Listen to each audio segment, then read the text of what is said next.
La capsule Bateau, une présentation de vos concessionnaires G3. Une des caractéristiques qui revient régulièrement lorsqu'on compare les différents modèles d'embarcation est la mention « coque en V ». Le terme coque en V fait simplement référence à l'angle de la coque. Contrairement à une coque à fond plat, une coque possédant un angle plus prononcé permettra à l'embarcation de fendre efficacement et confortablement les grosses vagues d'un plan d'eau agité.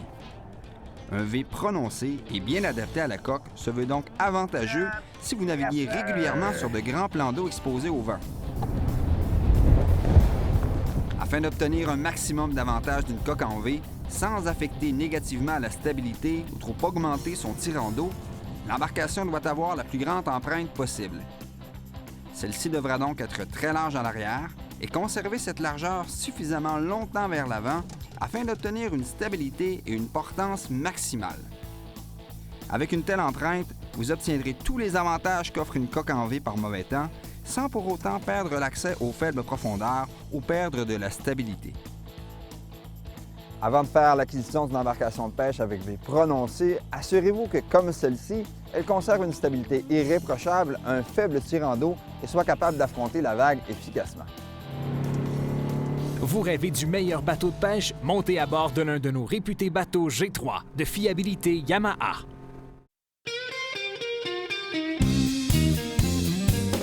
Dans le fjord, c'est toute la chaîne alimentaire qui vit au rythme des marées. Équipée d'un puissant moteur électrique de proue, l'embarcation peut facilement être positionnée près des nouveaux courants ou remous qui se forment et qui risquent d'attirer un banc de truites en chasse. Après quelques lancers, c'est cette fois une belle truite de mer qui attaque le leurre de Danny.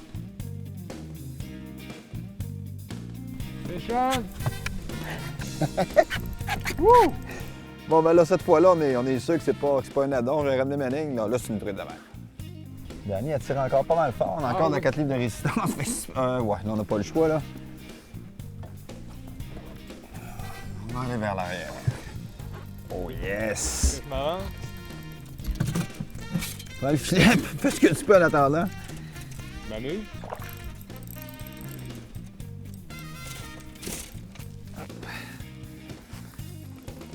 C'est pas, on n'en prend pas énormément comme c'est là, mais c'est une de temps en temps.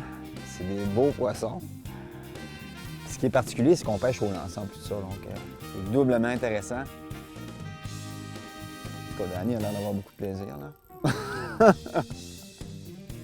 Fait 2 en ligne, plus un saumon, plus probablement un saumon ou une guananiche, là. Et là, une truite de mer. Je commence à être moins content un peu pour lui, là. Ah, elle est belle encore, Danny. Ben oui. Ouais! Travaille, Danny. Mais là, c'est l'idée, moi. Wow, hein? Les couleurs, hein, c'est assez impressionnant. C'est beaucoup plus argenté que le moucheton en lac. Un peu comme un saumon en mer.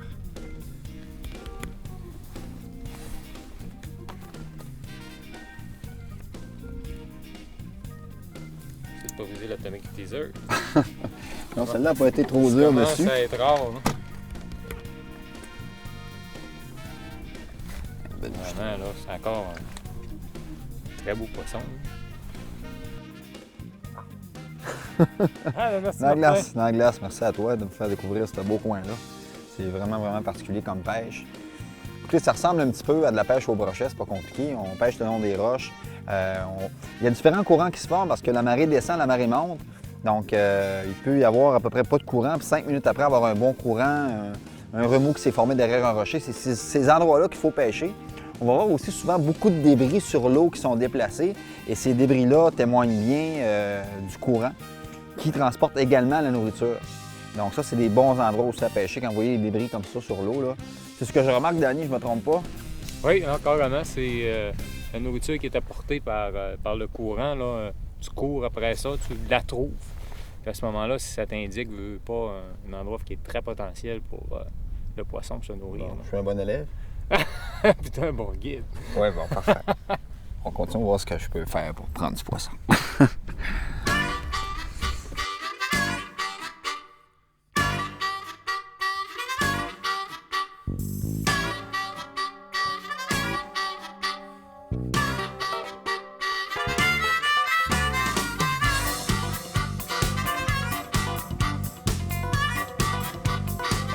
Lorsque le poisson est présent et que les attaques se font plus rares, il suffit souvent de diminuer la taille du leurre et de récupérer plus lentement pour obtenir du succès.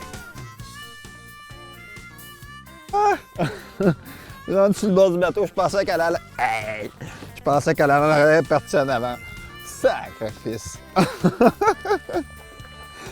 C'est combatif, ça n'a pas de sens. Puis là, je me paye la traite. Pas à peu près. Parce que, imaginez, je suis avec un ultra léger. Mon petit ultra léger que je prends pour la petite truite d'habitude. J'avais 2 cannes souples montées pour pêcher avec des micro-jigs.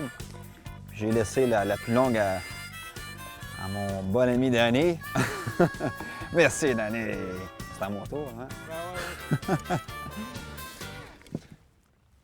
Il n'y a pas l'air d'en avoir une tonne, mais comme elle a mordu, elle a attaqué une fois, elle est revenue encore une deuxième fois. Donc ça, ils prennent vraiment bien. Hier, on a eu plein de poissons suiveurs sur les poissons nageurs. Elle n'a pas l'air blessée. Je pense qu'on peut la remettre là-bas.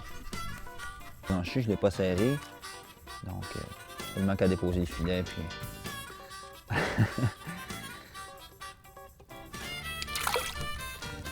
Et parti.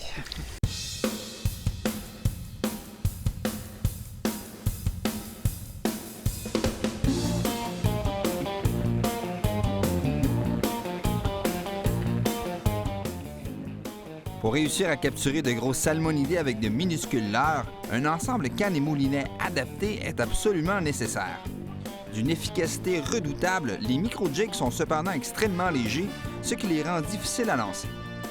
Pour les catapulter sur de grandes distances, vous aurez besoin d'une canne de puissance légère, jumelée à une ligne de très faible diamètre. L'équipement que j'utilise pour cette application est une canne Shimano Compré de puissance légère et d'une longueur de 7 pieds 6 pouces.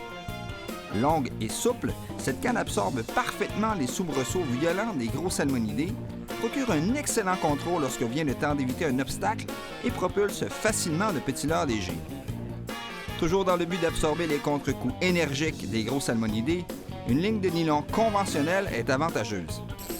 Avant de se briser, une ligne de nylon étire beaucoup, pardonnant ainsi les erreurs du pêcheur. Pour d'excellents lancers et une présentation plus subtile, une ligne d'au plus 6 livres de résistance devrait être utilisée.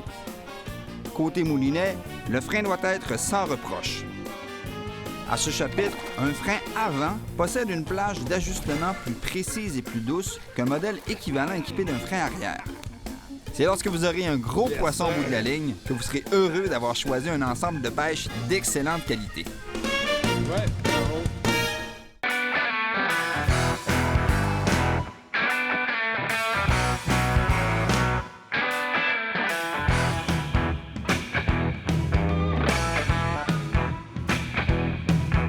En terminant l'émission, je vous parle un petit peu de technique de pêche. Premièrement, c'est pas une espèce de poisson, la truite de mer, qu'on va prendre normalement en très grande quantité. Quoi qu'on peut faire des super levées de pêche, on va prendre plusieurs poissons dans une même journée, être obligé de faire de la remise à l'eau parce que le quota est seulement de 5 poissons. Normalement, il ne faut pas s'attendre à faire des grosses pêches. Mais le décor est fabuleux et on peut s'attendre à prendre des poissons de 3 à 5 livres à l'occasion. Alors, ça commence à faire vraiment des belles grosses truites de mer. Côté équipement, les poissons nageurs sont très, très bons.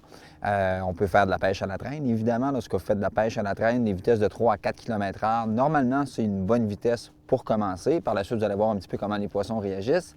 Pour ce qui est de la pêche au lancer, les poissons nageurs vont fonctionner très bien également. Il ne faut pas avoir peur de lancer tout près du bord. Les poissons, souvent, sont embusqués dans les roches au bord, dans le courant. Et c'est à ce moment-là qu'ils vont réagir le plus. Donc, ayez pas peur de lancer vraiment tout près de ces grosses roches-là dans le courant. C'est vraiment des excellents secteurs. Et vous allez voir que quand le poisson attaque, il attaque vraiment de façon très, très solide. Le poisson est vraiment très décidé à prendre votre leurre. Les lunettes polarisées, c'est très important parce que quand le poisson mord un petit peu moins, souvent il va suivre. À ce moment-là, au moins, on peut savoir que le poisson est dans le secteur et là, changer de leurre. C'est un petit peu ce qui s'est passé aujourd'hui. On s'est aperçu que les petits leurres comme l'Atomic Teaser, c'est une espèce de petit jig, a été super efficace par rapport aux poissons nageurs aujourd'hui. C'est pas toujours comme ça. L'Atomic Teaser, c'est un leurre qui est très léger. Donc, vous aurez besoin d'une canne longue et souple. Et vous allez devoir également employer de la petite ligne. Aujourd'hui, on avait de la 4 livres de résistance. C'est une ligne qui est très faible. Pour éviter que la ligne casse, vous avez besoin d'une canne très, très souple qui va bien encaisser les coups de tête du poisson. Vérifiez bien vos nœuds parce qu'avec une ligne aussi faible, c'est facile pour le poisson de casser la ligne si le nœud est mal fait. Vous savez qu'un nœud mal fait, on peut perdre jusqu'à 50 % de la résistance du fil. Voyez-vous ici, j'ai de la 4 livres. Si je tire lentement, il n'y a pas de problème. Si je donne un coup sec, ça casse instantané. Donc, il faut vraiment faire attention à ça. Vous avez vu le saumon qu'on a réussi à sortir avec cette même ligne-là et ce même leurre-là. Donc, il faut bien ajuster le frein du moulinet. Si le poisson veut prendre la ligne, il faut que le frein soit assez souple pour laisser filer la ligne. Je vous invite à découvrir le fjord du Saguenay et sa grande beauté.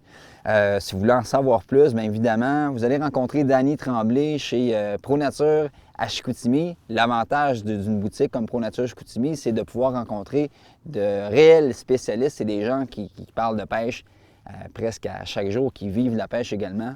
Donc, pour de bons conseils, ProNature Chicoutimi est un excellent endroit. Et pour d'autres bons conseils, comme toujours, revenez souvent sur le site de martinpêcheur.tv.